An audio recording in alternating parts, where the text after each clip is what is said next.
An important message before we begin.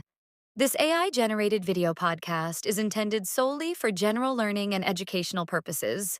While we strive for accuracy, the AI may occasionally produce errors or incomplete information.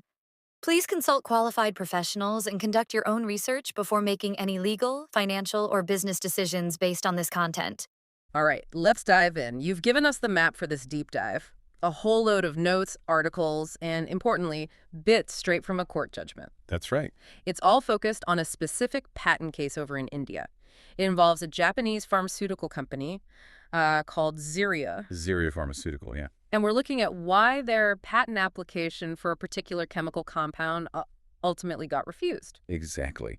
And this case, it really gives you a sharp look at how Indian patent law works, especially when it comes to chemicals and pharmaceuticals. It shows just how high that bar is set there. Absolutely. So the mission here today is basically to unpack this refusal. We'll start with the basics. Who's Zeria? What is this compound? What was the initial decision? Right. The groundwork. Then we'll trace the journey, the timeline that took this whole thing from the patent office right up to the Delhi High Court. And once we've got that picture, we'll really dissect the legal fight. We'll break down Zeria's arguments, how the patent office countered them, and crucially, how the High Court ultimately saw things and made its final call. Yeah, and this isn't just like reading a dry legal document, is it? It's more of a story about innovation, about what came before prior art, as they call it, and the very specific hurdles companies run into trying to patent chemical intermediates in India. The details really matter. They really, really do. Every piece fits together. Okay, let's kick off with the basics then. The company is Zeria Pharmaceutical Co. Ltd. from Japan, and they filed this Indian patent application, number 3630 DLNP 2011. And the title of that application was A Compound Represented by Formula 5A. Your notes give the full chemical name, which is quite a mouthful. Yeah. A 2-hydroxy-4005-dimethoxybenzoyl amino 1,3-thiazole-4-carboxylic acid methyl ester compound. Exactly that. But the really key thing to understand is that it's an intermediate. Right, not the final drug itself. Precisely. Think of it like a step in the manufacturing process, a crucial building block. Zeria intended to use it to make other related chemical compounds, things that likely would have potential therapeutic uses later on. Okay, so they wanted a patent on this specific building block. What was the initial outcome when they applied? Well, it went through the examination process at the Indian Patent Office, and it wasn't good news for Zeria. The Assistant Controller of Patents and Designs decided not to grant the patent. It was refused. Which, as often happens, wasn't the end of the story. That refusal is what kicked off the appeal, leading to this Delhi High Court case we're focusing on. CA ACOM.IPD-PAT 452-2022, that's the case number. Correct. Zeria took the controller's decision to the High Court, hoping to get it overturned. Now, before we jump into the legal arguments back and forth, let's quickly map out the timeline. Because when things happened, especially with that prior art, is absolutely critical here, isn't it? It really sets the stage. Looking at the sources, this story starts, well, quite a while before Zeria even filed this specific application. We need to go back to before November 9, 1999. Okay, what happened then? A key piece of prior art called D2 was published. That's U.S. Patent 5981557A. And D2 is important because it's highly relevant. It lists Nagasawa Masaki and others as inventors, remember that name, and it disclosed compounds that were structurally very, very similar to Zeria's compound, including one specific example, example 6. Okay. And importantly, D2's general chemical formula also mentioned methoxy as one possible lower alkoxy group you could have at a certain position. Got it. So similar structure and methoxy mentioned as an option way back in '99. What's next? Just a few months later, before April 9, 2000, another bit of prior art, D1, pops up. This one's EP 0994108A1. And interestingly, this one was published by Zeria Pharma themselves. Wait, so Zeria's own earlier work became prior art against their later application. That's right. It's a detail the court definitely noted. And D1 also disclosed similar intermediate compounds used for making derivatives, again mentioning both methoxy and ethoxy groups in similar spots. Okay, so prior art from '99 and 2000 showing similar stuff, mentioning methoxy. Then what? We jump ahead to 2005. This is a really big year for Indian patent law. The main law, the Patents Act 1970, was amended. And this amendment was significant. Hugely significant. It made Section 3D much stricter, especially for pharmaceutical substances. And Section 3D, as we'll see, is right at the heart of this whole case. Section 3D. Okay, the famous one. We'll definitely need to unpack that. Then 2007, In 2007, Zeria filed what's called a parent application, number 1090 EELNP 2007. That one was actually for a process to prepare a related compound. Okay, a process patent application first. And the application for the compound itself, the one we're talking about, 3630 DLNP 2011, that was filed later on May 13th, 2011, and it was filed as a divisional application. Meaning it was split off from that earlier process application. Exactly. It branched off. Right. Okay, fast forward a bit to February 24, 2015. That's when the Patent Office issues the first examination report, or FER. This is the formal document laying out the objections. And the main objections were? Lack of inventive step, citing D1 and D2, and also falling foul of Section 3T. Those are the two big hurdles that came up right away. The two main battlegrounds. Okay. Precisely. Zeria responded to that FER in July 2015. Then a hearing was held before the controller in June 2016. And after the hearing, Zeria sent in a written response in August 2016. Your notes say this response was quite detailed. Yes, it's key. They argued their compound was novel and inventive. They pushed back hard against the Section 3D objection, and crucially, they included experimental data. Data showing. Data showing benefits in the process of using their intermediate compound, things like it took less time, gave a higher yield, fewer impurities, compared to using compounds from the prior art.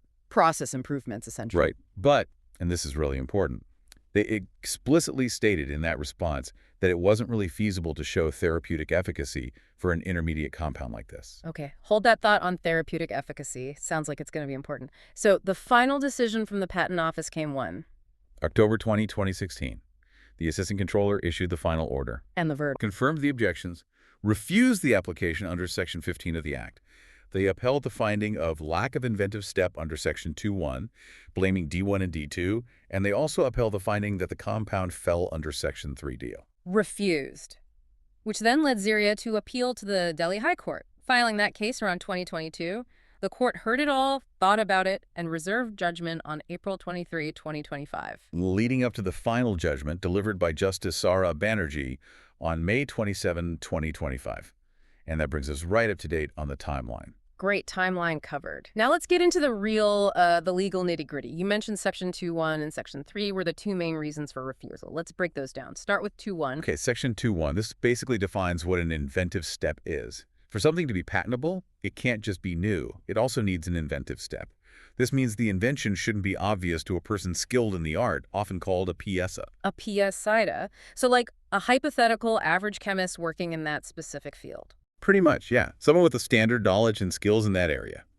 The invention needs to involve some kind of technical advance compared to what's already known, or have economic significance, and crucially, it shouldn't be obvious to that skilled person.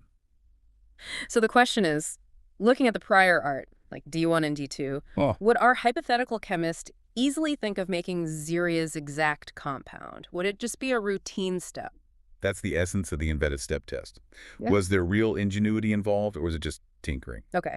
And then there's Section 3. You said this one is particularly tricky in India, especially for pharma. Oh, absolutely. Section 3D is, well, it's quite unique globally and often a major hurdle.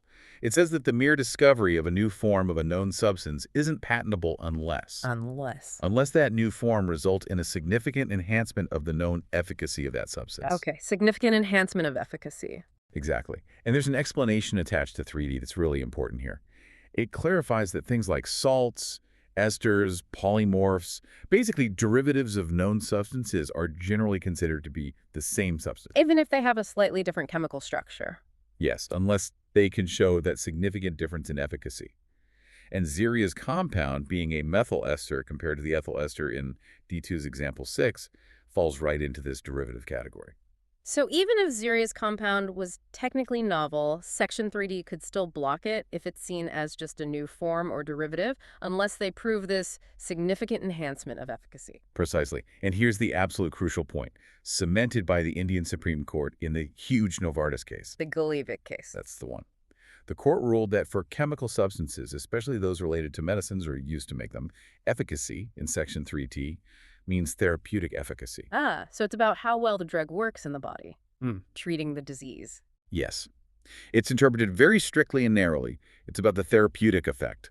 Other potential benefits, like maybe it's easier to make or more stable on the shelf or dissolves better, those generally don't count as enhanced efficacy under 3 days. Wow. Okay, so even for an intermediate which doesn't directly treat anything itself, the yardstick being used for 3D is still somehow tied to therapeutic efficacy. That is the strict legal position that the controller took, based on that Novartis precedent. Mm-mm. So the controller looked at Zeria's compound, saw it was structurally similar to D2, lacked inventive step, saw it was a derivative, and since Zeria hadn't shown, and in fact admitted they couldn't easily show enhanced therapeutic efficacy, they concluded it failed Section 3 as well. Right. Okay, so those were the controller's two big objections.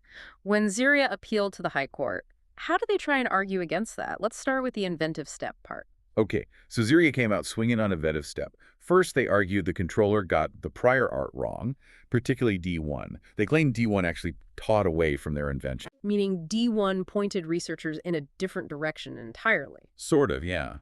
That D1 suggested different structures or pathways, making it less likely, not more likely, that a skilled person would arrive at their specific methyl ester compound. They also mentioned that the International Search Report didn't even cite D1 as relevant for inventive step. Interesting. What else on inventive step? They argued that just because D2's generic formula listed methoxy as one option among potentially many lower alkoxy groups, getting to their specific methyl ester wasn't obvious. They said it required picking and choosing from multiple lists or possibilities in D2, and that went beyond just routine work. Trying to say it wasn't just a simple swap. Exactly. And they accused the controller of using impermissible hindsight. Looking at the final compound and saying, oh, that was obvious, just because you now know the answer. Right, the benefit of knowing the outcome. Yes. They also felt the controller hadn't properly explained why a skilled person would have been motivated to change the known ethoxy group in D2's example 6, specifically to a methoxy group. What was the trigger? And there was something about an expert affidavit. Yeah, Zeria claimed they'd submitted an affidavit from an expert during the examination phase that supported the inventive step, but they alleged the controller hadn't properly considered it. Okay, so that's their case against the inventive step refusal. What about Section 3 FAR? That seemed like a tougher nut to crack. It really was. And here, their argument was quite ambitious, trying to reinterpret efficacy for intermediates. They argued their compound wasn't just a new form of a known substance. They tried to position it as a novel intermediate altogether. So fundamentally new, not just a tweak. That was the claim. And they leaned heavily on that experimental data. The faster reaction times, higher yields, fewer impurities when using their intermediate. The process benefits. Right. They argued that for an intermediate, which by definition doesn't have a therapeutic effect itself, these kinds of process advantages should be considered enhanced efficacy under Section 3 FAR. So redefining efficacy based on the compound's role. Essentially, yes. They were arguing that improved process efficiency is a significant enhancement in the context of an intermediate, showing a real technical advancement, even if it's not therapeutic. They admitted, remember, that showing therapeutic effect wasn't feasible, but argued these process benefits should be enough. Okay, so Zeria put up a strong fight. How did the controllers team defend the original refusal in court? What was their comeback? They stood their ground pretty firmly. On inventive step, they hammered home the structural similarity point. Zeria's compound versus example 6 in D2, it's just swapping an ethoxycarbonyl for a methoxycarbonyl. Tiny change. Like changing ethyl to the metal. Exactly. And they stressed that prior art D2 specifically listed methoxy as a possible lower alkoxy group right there in the generic formula. So for a skilled chemist, trying out methoxy when ethoxy was known and methoxy was listed as an option, that's just routine experimentation, standard practice, not inventive. They're saying it was basically laid out as an option already. That was the core of it. They also pointed to D1, Zeria's own prior art, showing similar intermediates with both groups. And they made a point of highlighting that the same key inventor, Masaki Nagasawa, was listed on prior art D2 and on this Zeria application. Suggesting maybe it was just a small, logical next step from earlier work. Or, as the controller implied, perhaps an attempt to get broader or longer protection for something that was already effectively known or obvious, the evergreening concern. Yeah. They dismissed the teaches away argument from D1 too. Oh, so? They argued, based on case law, that just because prior art might point towards one good option, it doesn't mean it actively discourages exploring other obvious variants, like swapping one listed chemical group for another closely related also listed group. And their overall view of the invention's inventiveness. They basically called it a trivial mill on the run improvement change modification. not enough to clear the inventive step bar. Okay, tough stance on inventive step. Now, Section 3, how did they counter Zeria's argument about process efficiency counting as efficacy? This seems crucial. Absolutely crucial. And the controller's argument here was pretty blunt. They maintained Zeria's compound is a mere discovery of a new form and a clear derivative of the known compound in D2 example 6. And the process data Zeria submitted. They acknowledged the data might show process advantages, but argued first that it didn't necessarily show enhanced efficacy in terms of its effect within the process itself. But more importantly, they stuck firmly to the established legal interpretation. For chemical substances linked to potential medicines, even intermediates used to make them on ECHIS. Section 3 demands proof of enhanced therapeutic efficacy. Doubling down on Novartis. Absolutely. They cited the Supreme Court's Novartis decision repeatedly. That judgment was crystal clear. For medicines, efficacy means therapeutic efficacy. Things like better yield, faster reactions, higher purity, analogous to the physical property improvements Novartis discussed and dismissed, are irrelevant to therapeutic efficacy under 3T. So the message was, your process might be better, but 3T doesn't care about that for this type of compound. Show us improved therapeutic effect or it fails. That was exactly it. And they pointed straight to Zeria's own admission that showing therapeutic efficacy wasn't feasible, as basically conceding that they couldn't meet the 3 standard. They also cited other cases to show that Section 3 is a separate hurdle. You can't bypass it just because something might be novel or even seem inventive in some other way. You have to clear 3.3 on its own terms. Wow. That really lays bare how strict 3 is in practice. So the High Court heard all of this. What was the final verdict from Justice Saurabh Banerjee? The court weighed all the arguments and, well, it came down firmly on the side of the controller on both key issues. Both. Okay, let's start with Section 3. Did the court buy the argument that process efficiency wasn't enough? It absolutely did not buy Zeria's argument. The judgment strongly reinforced the idea that Section 3.3 is a critical threshold test. Novelty doesn't get you a pass. The court explicitly endorsed the Novartis standard. For chemical substances related to potential therapies, enhanced efficacy means therapeutic efficacy, full stop, no wiggle room. And Zeria's data on better yield and faster reactions. The court agreed with the controller irrelevant for meeting the 3A standard. The judgment specifically mentioned Zeria's admission about not being able to show therapeutic efficacy for the intermediate, concluding this meant they simply failed to satisfy the requirements of Section 3A. So a very clear line drawn by the court. For these kinds of compounds, Section 3 is about therapeutic benefit, not manufacturing convenience. That's the takeaway, strongly reinforcing Novartis. What about the other pillar, inventive step under Section 2.1? The court agreed with the controller on that one, too. It found the invention lacked an inventive step.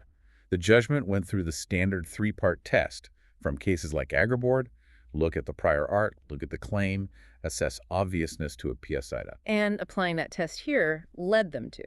The court concluded that swapping ethoxy for methoxy was indeed routine experimentation. They highlighted, just like the controller, that methoxy was explicitly listed as an option in D2's generic formula, making it a predictable, obvious choice for a skilled person to try. And the teaches away argument Zeria made about D1. The court rejected it. They cited precedent, like the AstraZeneca case, saying that just because prior art might highlight one preferred option, it doesn't automatically teach away from other obvious modifications, especially when those modifications involve substituting known listed equivalents. Did the court mention the inventor overlap again? Yes. The judgment noted the significance of the same applicant inventor being involved in the prior art, D2, and this application, seeing it as further indication that the claimed compound was more like a trivial improvement or an extension, rather than a true inventive leap. So the final outcome. The Delhi High Court dismissed Zeria's appeal entirely. Meaning the Patent Office's original refusal to grant the patent for Compound 5A was upheld. Okay, so what does this ruling mean more broadly for patent law in India? What's the significance? Well, it's pretty significant. Legally, it's binding within the Delhi High Court's jurisdiction, including on the Patent Office there. But beyond that, it carries strong persuasive value across India. Sets a strong precedent then. Definitely. It strongly reinforces India's strict approach to patentability, especially Section 3D, and inventive step. It hammers home that Novartis interpretation of efficacy as therapeutic efficacy for chemicals, leaving very little doubt about that standard. And clarifies the tests for inventive step. Yes, it gives clear guidance on assessing derivatives and dealing with teaches away arguments. The overall message is stark. If you have a chemical derivative, particularly one intended for making potential medicines, showing it makes the manufacturing process better is not going to cut it under Section 3D. You need to demonstrate enhanced therapeutic efficacy. Okay, let's try and sum this up. Zeria had an intermediate compound, maybe useful for manufacturing. Patent refused by the Indian Patent Office, refusal upheld by the High Court. Why? Two main reasons. One, it was seen as an obvious tweak of known compounds, lacking an inventive step. And two, critically, it failed India's Section 3 test because it didn't show enhanced therapeutic efficacy, even if it potentially made the synthesis process more efficient. Exactly. It's a prime example of Section 3D working as intended as a gatekeeper against patents for minor modifications that don't offer a real therapeutic advantage. A check against evergreening. This case really gives you a granular, real-world look at how these complex legal rules actually operate. It highlights just how high the bar can be, especially in the pharmaceutical sector in India. And how vital it is to understand the specific rules of the game in each country. Right. So here's something to think about, maybe a final thought for you, our listener. We saw this tension, didn't we? Zeria creates an intermediate. It seems to offer real process benefits, maybe making a drug faster, cheaper, or purer.